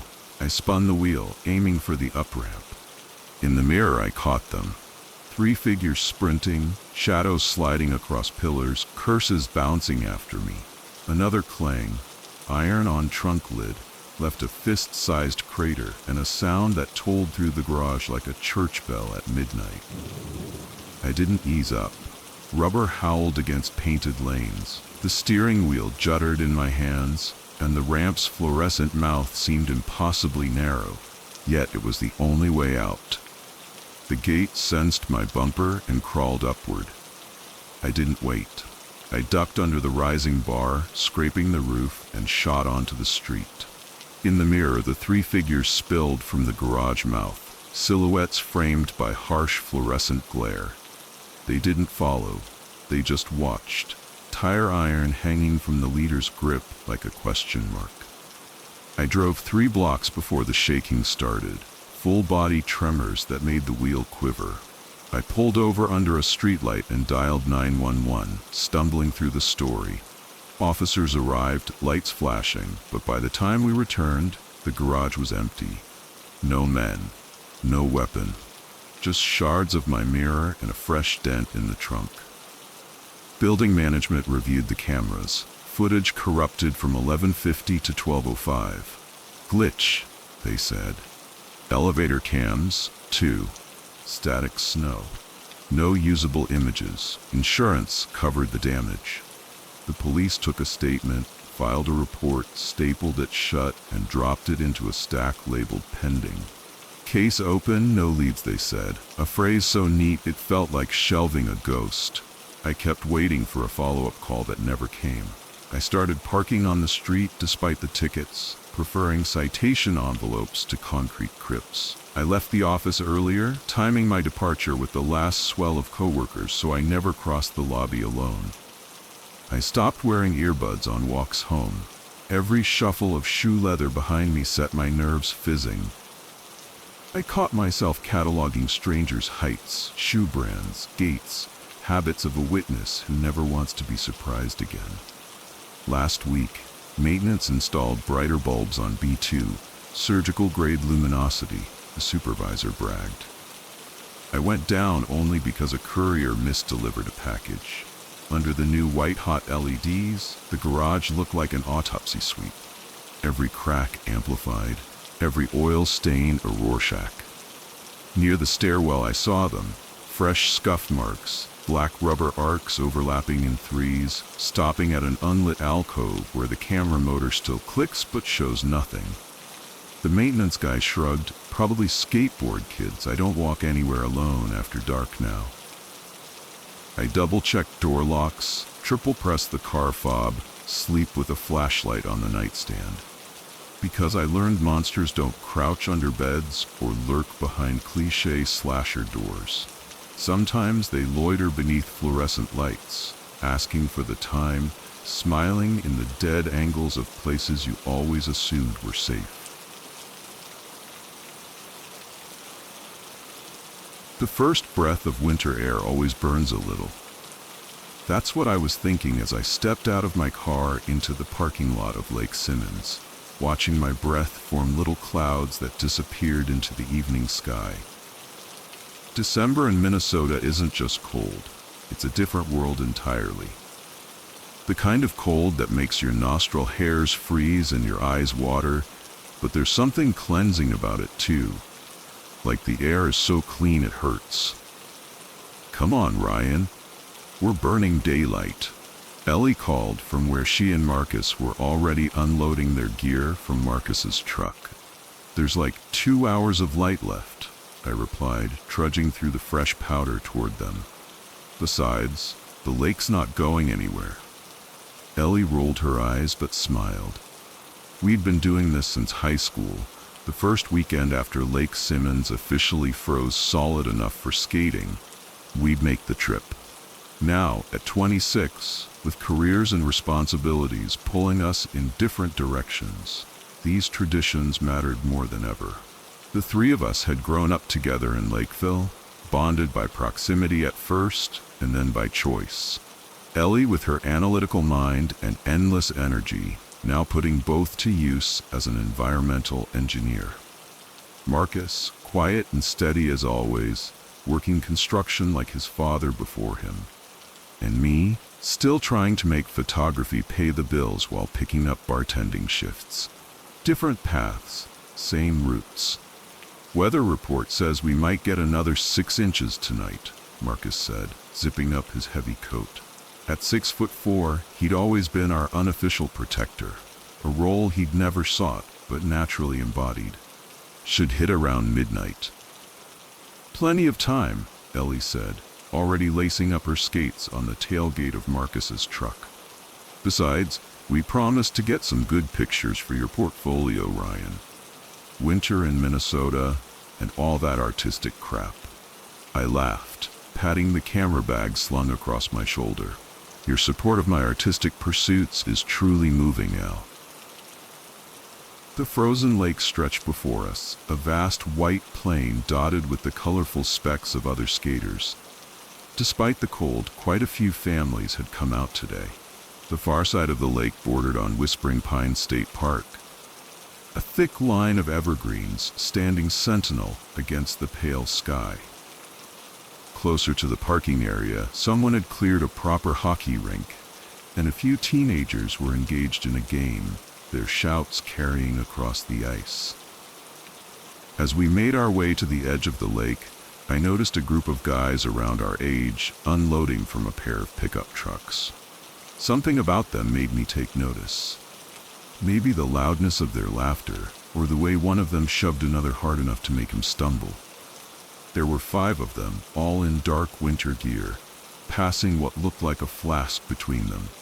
"Those guys were at Mitch's bar last night," Marcus said quietly, following my gaze. "Got rowdy enough that Mitch threatened to call the cops."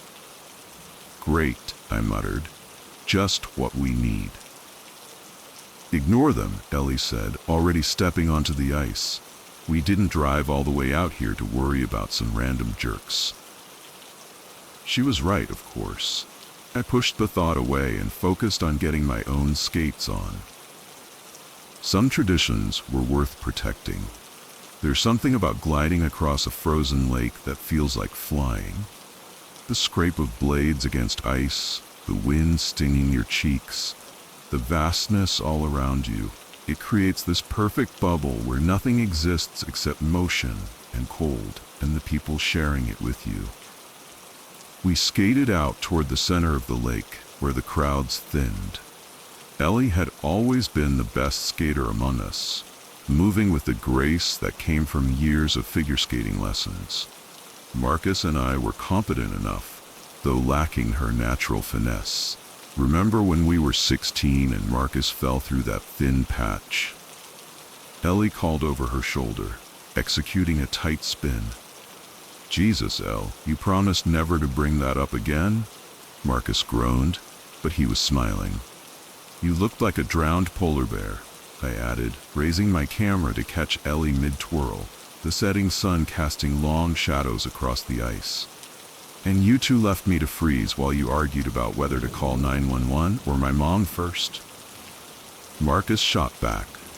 The memory hung between us, part of the tapestry of our shared history.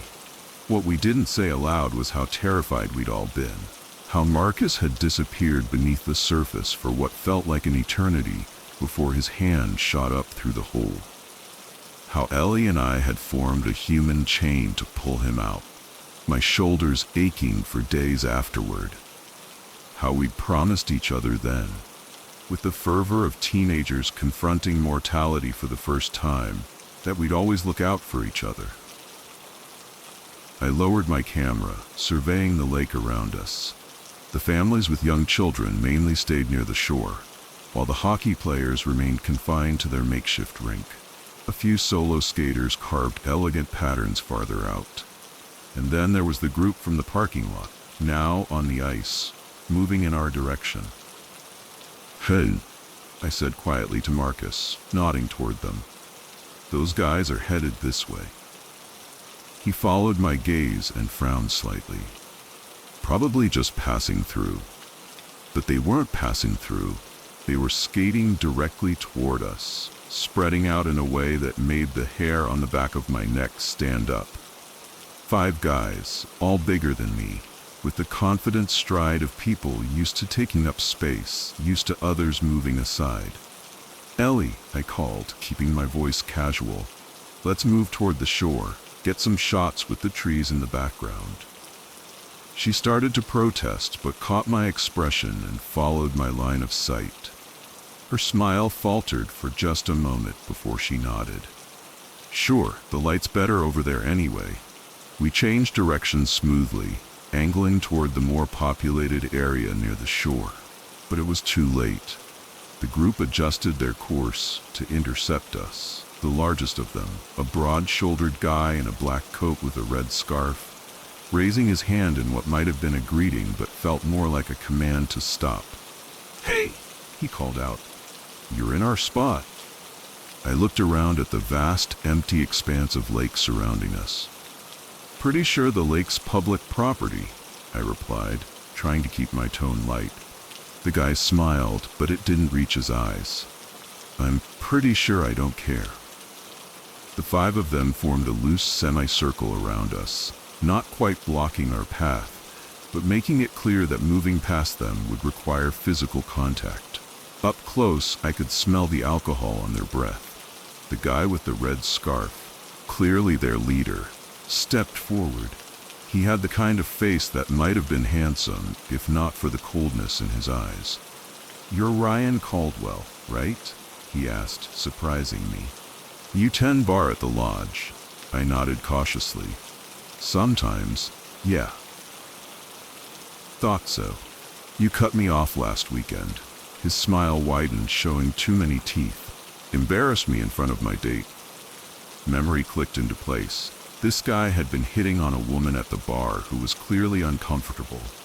When he'd gotten aggressive after I refused to serve him another drink, I'd had to ask the bouncer to escort him out.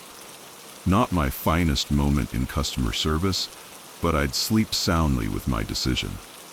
"You were at 3 times the legal limit," I said calmly. "I was doing you a favor." One of his friends snickered, earning a sharp look from Red Scarf. "Didn't feel like a favor," he replied, his voice dropping lower. "Felt like you were trying to make me look bad." Marcus stepped forward slightly, positioning himself subtly between me and Red Scarf. "Look, man, we don't want any trouble. Ryan was just doing his job." Red Scarf's gaze flicked to Marcus, assessing the larger threat. "And who are you? The bodyguard?" "I'm the guy suggesting we all enjoy the lake without bothering each other," Marcus said evenly. For a moment, tension crackled in the air between them. Then Red Scarf's eyes shifted to Ellie, who had moved closer to my side. "What about you, sweetheart? You look like you know how to have fun." His tone made my stomach turn. "Ditch these losers and come skate with us. I've got something that'll warm you right up." He patted his coat pocket where the outline of a flask was visible. Ellie's voice was ice. "I'm good, thanks." "Come on, don't be like that." One of the other guys moved closer to her. "We're just being friendly." "Doesn't feel friendly," I said, adjusting the strap of my camera bag across my chest. "Feels like harassment." Red Scarf's expression hardened. Big words from a guy who hides behind a bar. He glanced at my camera. "What's with the fancy equipment? You some kind of pervert taking pictures of people without permission?" "It's for my portfolio," I said, anger beginning to replace my initial anxiety. "Landscape photography." "Yeah, let me see." He reached for my camera bag. I stepped back, knocking into one of his friends who had moved behind me. "Don't touch my equipment." "Or what?" Red Scarf challenged, stepping closer. The rational part of my brain screamed that this was stupid. 5 against 3, isolated on a frozen lake, with the nearest other people at least 100 yards away. But something else, something deeper, refused to back down. This was our tradition, our place, our moment. Before I could respond, Ellie spoke up.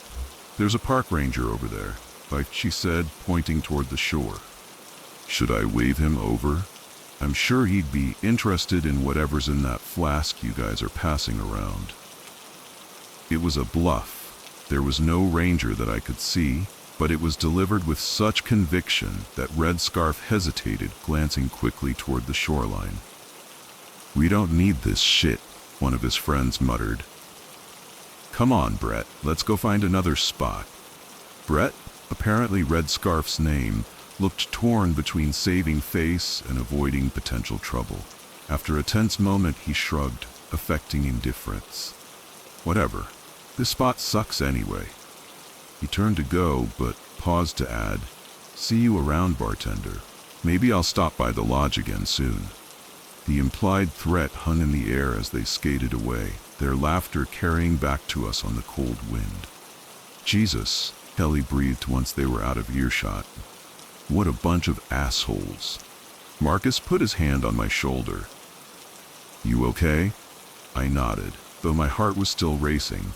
"Yeah, thanks for backing me up." "Always," he replied simply. We watched as the group moved to the far side of the lake, apparently losing interest in us for the moment. The encounter had cast a shadow over our outing, but I was determined not to let it ruin our tradition. "Come on," I said, forcing a smile. "Let's get those shots before we lose the light." But as we skated toward the shore, I couldn't shake the feeling that our afternoon on the ice had shifted into something more precarious.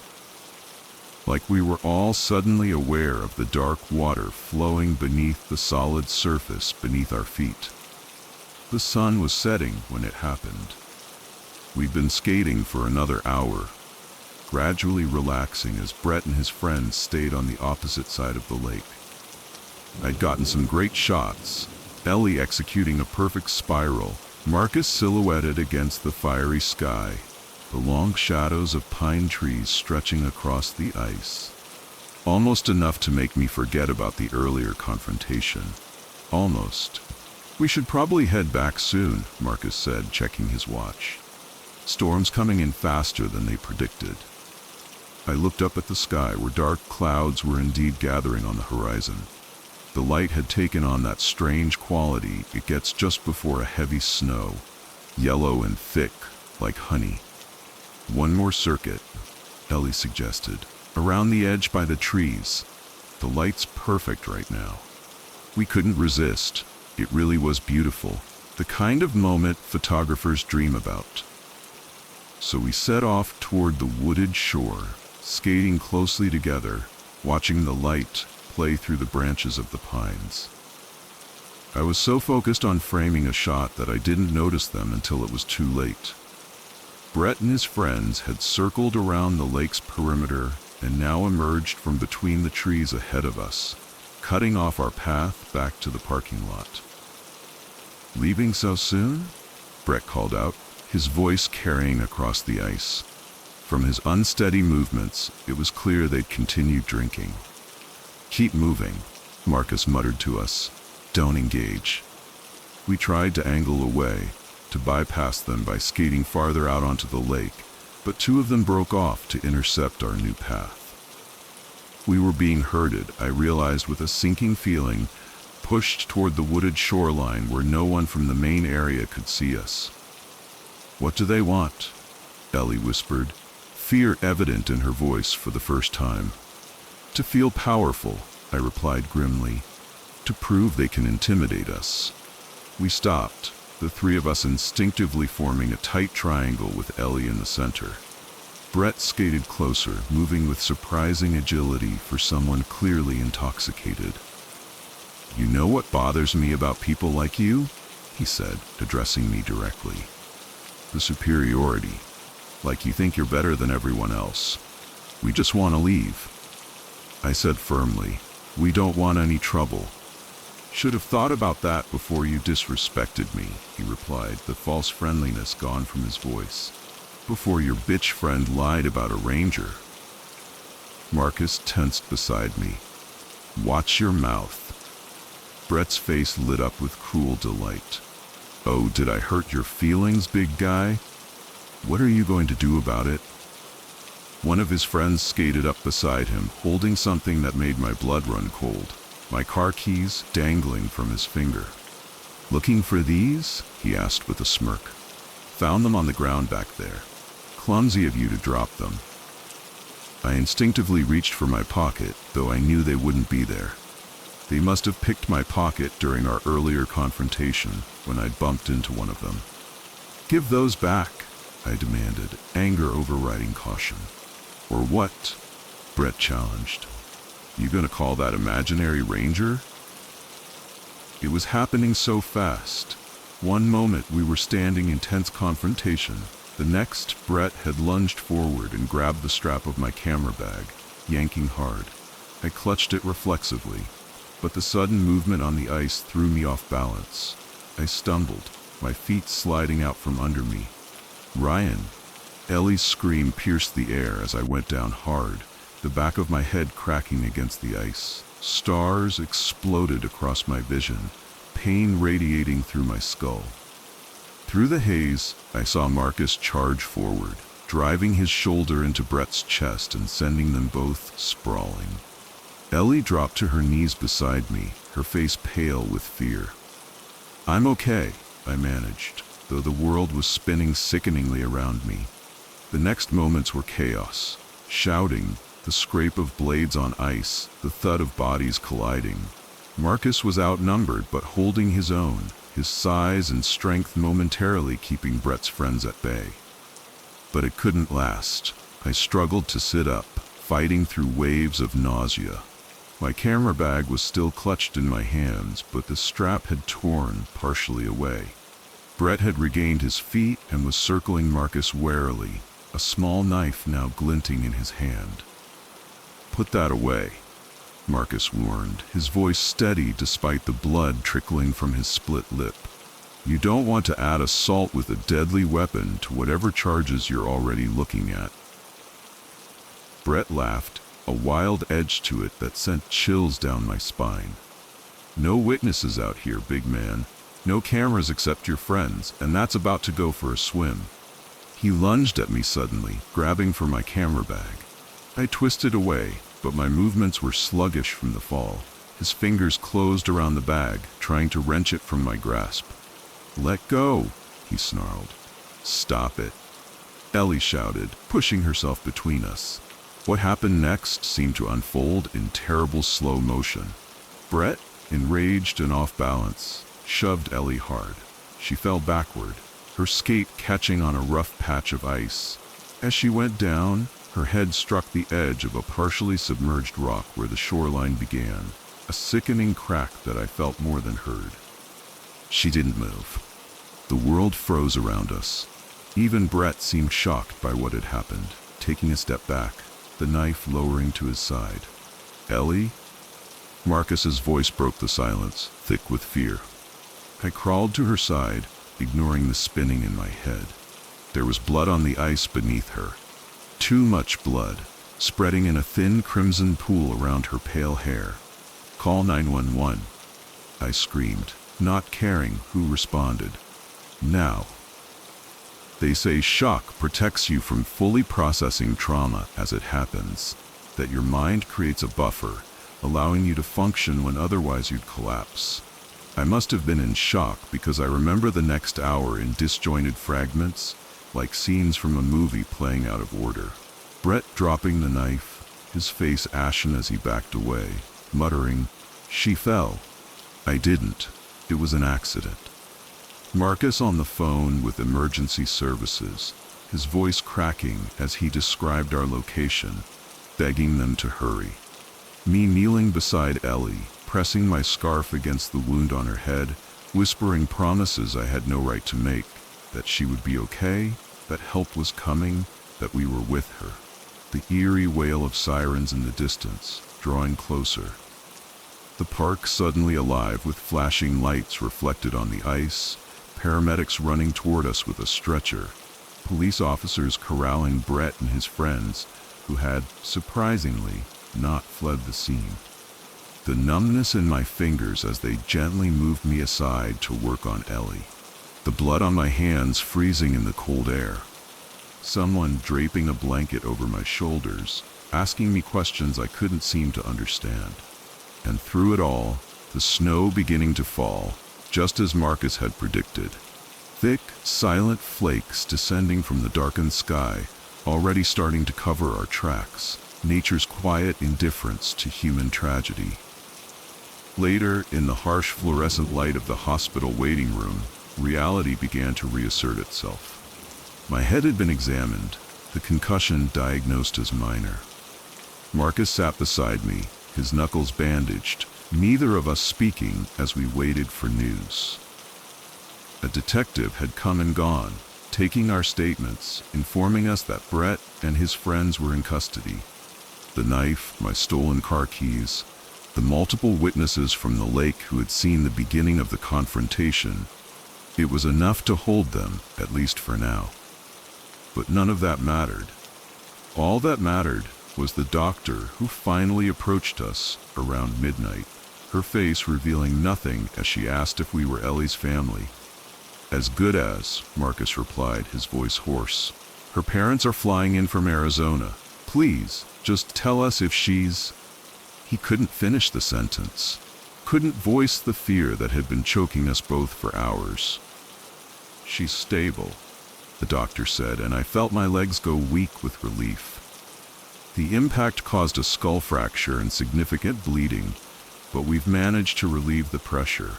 She's in induced coma to help with swelling, and the next 48 hours will be critical, but she's young and healthy. That works in her favor. I wanted to ask more questions about lasting damage, about recovery time, but my voice seemed to have abandoned me.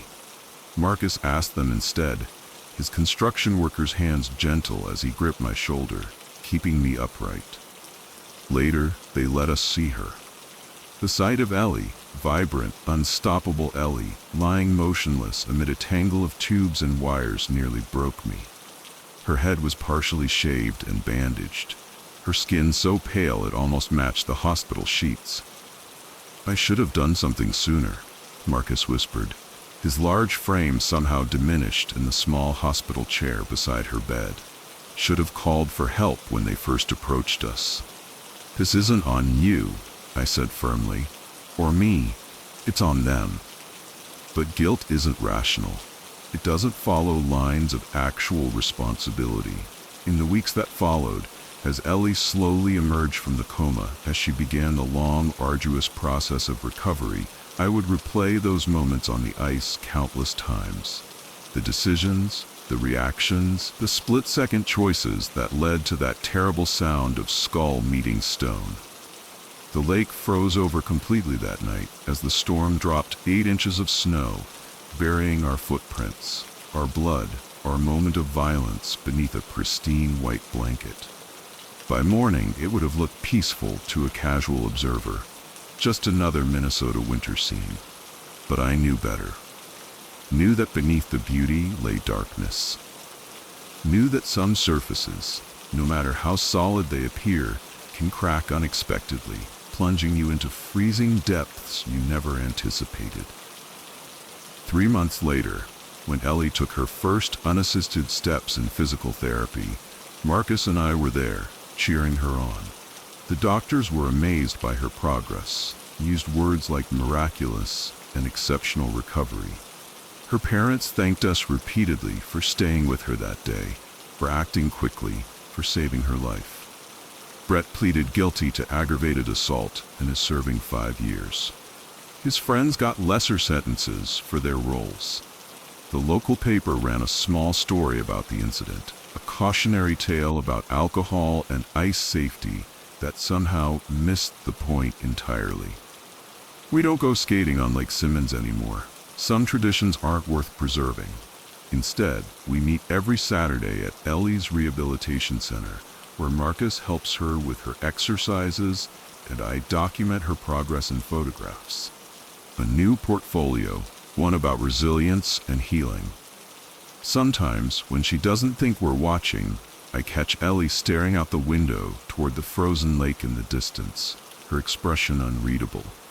I wonder if she's remembering what happened or imagining what might have been. I wonder if she's afraid, like I am, of the fragility of everything we take for granted. I don't ask. Some questions are better left unvoiced. Instead, I adjust my camera settings and capture her profile against the winter light. Another moment preserved. Another reminder that we survived.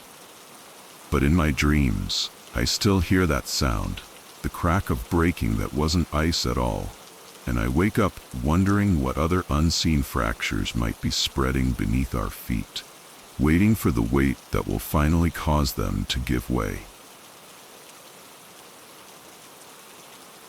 I never should have taken that shortcut. 14 hours into my drive from Phoenix to Denver, fatigue was setting in dangerously. My eyelids felt weighted, as if tiny sandbags had been attached to them, and twice I'd caught myself drifting over the center line, the rumble strips jolting me back to alertness with heart-pounding panic. The third cup of gas station coffee sat cold and forgotten in my cup holder, no longer offering the caffeine jolt I desperately needed. The digital clock on my dashboard glowed 12:43 a.m., its harsh blue light only emphasizing how alone I was on this stretch of highway. My GPS showed nothing but empty road for 60 miles ahead. No rest stops, no towns, just the unforgiving desert landscape of the American Southwest stretching endlessly under the night sky. But I remembered a grizzled trucker at my last fuel stop, his face weathered from decades on these same roads, mentioning a cutoff. "Saves you about an hour if you're heading northeast," he'd said, tracing a line on a tattered map with his nicotine-stained finger. "Not on them GPS things, though. Old mining access road. Locals know it." The moon was just a sliver that night, a thin crescent barely illuminating the jagged silhouettes of distant mesas. My headlights carved a lonely tunnel through the absolute darkness, revealing only the immediate stretch of asphalt and the occasional reflective eyes of desert wildlife watching from the roadside. My truck's engine hummed steadily, the only sound besides the static-filled country station I'd found about 50 miles back. When I spotted the unmarked turnoff, I almost missed it. Nothing but a gap in the guardrail and a narrow two-lane road disappearing into shadow. No sign, no pavement markings, just a ribbon of cracked asphalt cutting through what looked like abandoned mining territory. The kind of road that appears on no official map, known only to locals and forgotten by state highway departments. My hands tightened on the steering wheel as I slowed, peering down the dark passage. Common sense told me to stay on the main highway. Unmarked roads in the middle of nowhere rarely led anywhere good, but the thought of shaving an hour off my journey was too tempting. An hour less fighting my drooping eyelids. An hour closer to a shower and a bed. "This'll save me an hour," I muttered, flicking on my high beams and turning onto the rougher county road. The truck bounced immediately as the smooth highway gave way to neglected asphalt. 1 hour closer to a bed. The darkness seemed to close in around my vehicle as I left the highway behind, the taillights reflecting briefly off the guardrail before I rounded the first bend. The radio signal faded to static almost immediately, and when I checked my phone, the service bars had disappeared completely. I had no idea that decision, that simple turn of the wheel in the dead of night, would haunt me forever, would divide my life into clear before and after, would introduce me to things that shouldn't exist in any rational world. If I could go back to that moment, I'd give anything, everything, to keep driving straight ahead on that endless highway, no matter how tired I was. But we never see the crossroads that change our lives until we've already taken the path of no return. The road was worse than expected. Cracked asphalt and deep potholes made my truck groan in protest. The landscape changed too. Open desert gave way to rocky outcroppings with steep drops on either sides. An hour into this detour, I hadn't passed a single car, and my fuel gauge hovered uncomfortably close to a quarter tank. Just when anxiety began creeping up my spine, my headlights swept across a faded billboard. "Last stop, Gasson Market, 5 miles ahead." The advertisement was 15 years old. After navigating treacherous curves, I finally saw it. A faint glow in the distance. A small building with a canopy over 2 pump islands and a convenience store attached. The sign read "Last Stop," but half the letters were unlit. I pulled up to the pump and killed the engine. The silence was deafening. No music, no insects, not even the usual hum of refrigeration units, just nothing. The lights were on and the price display illuminated, but there were no other vehicles. As I stepped out, my boot made a splashing sound. A dark puddle spread from beneath one of the pumps, oil maybe, or antifreeze. I walked toward the store entrance, hesitating at the door. Inside, the store appeared lit but completely empty. "Hello?" I called, pushing the door open. A bell jingled overhead. "Anybody working tonight?" The store was immaculately clean, too clean for a roadside stop in the middle of nowhere. Every item on the shelves was perfectly aligned, labels facing forward with military precision. "Hello?" I called again. Nothing.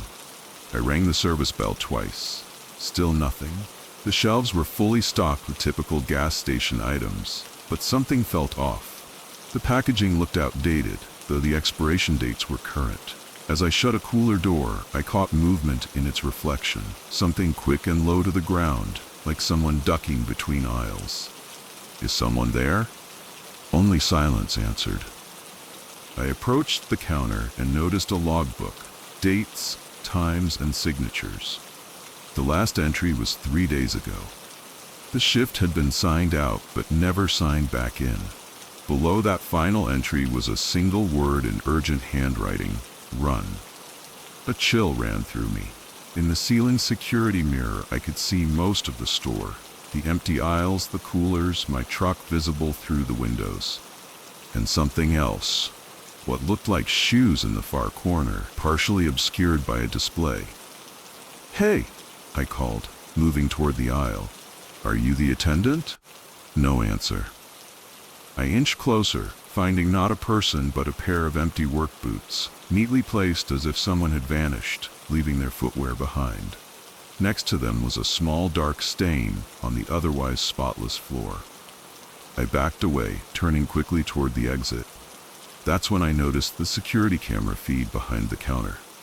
3 views showed what I expected: the empty store, my truck, the deserted lot.